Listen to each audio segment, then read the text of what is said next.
ملعب الناس تقدر تمارس عليه رياضه، يعني مفيش منشآت، مفيش هيكل اداري، ده مجرد ملعب الناس تلعب عليه. فانا متهيألي الملاعب انا شفت وانا جاي مجموعه من الملاعب متميزه جدا، زي الساحات كده اي حد يقدر يمارس عليها بأسر بسيط يعني.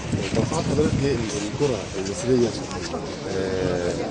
يعني بعد الدروب الكبير في الاوضاع الداخليه التي اتمنى التوفيق لاتحاد الكوره، دي حاجه تخص اتحاد كره القدم واللجنه الاوروبيه، اتمنى لهم التوفيق. النتائج بتاعتنا الى حد ما ان شاء الله تبتدي تتحسن.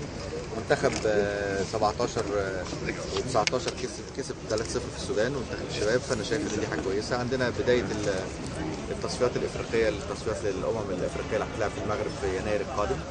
هنبتدي فيها ان شاء الله في شهر 9. اول مباريات عندنا مع تونس والسنغال. بالتالي الجهاز الفني للمنتخب القومي جهاز كفء جدا بقياده كابتن شوقي غريب، واعتقد ان شاء الله اتحاد الكوره باذن الله يعني هنبتدي نعيد بقى. الفتره كانت صعبه الفتره اللي فاتت، لكن ان شاء الله بقى نبتدي نعيد امجاد شويه الكره المصريه خلال الفتره القادمه، وخصوصا بعد استقرار الوسط الرياضي بشكل طيب يعني ان شاء الله. كاس العالم يا فندم، هل مصر بالفعل خلينا نتكلم تكون مؤهله؟ لا معلش، كاس العالم لسه هنتفرج على كاس العالم في البرازيل، ولسه سنه 2018 بقى 2016 نبتدي نستعد ل 2018 في روسيا. فخلينا دلوقتي بس حاجه الاول، احنا بنعمل فرقه جديده لسه بتتكون، عندنا كاس افريقيه بقى لنا مرتين ما بنروحوش. فنتمنى التوفيق لاتحاد الكوره وللجهاز الفني والاداري، وان شاء الله بعد ما نشوف كاس الامم الافريقيه ونلعب كده يعني سنه ولا سنتين نبتدي نفكر في تصفيات كاس العالم، لانها هتبدا ان شاء الله من سنه 2016. رؤيه حضرتك يا فندم ان يعني اعتقد مصر كلها هتتحسن ان شاء الله في المستقبل القريب، يعني وزاره الشباب والرياضه.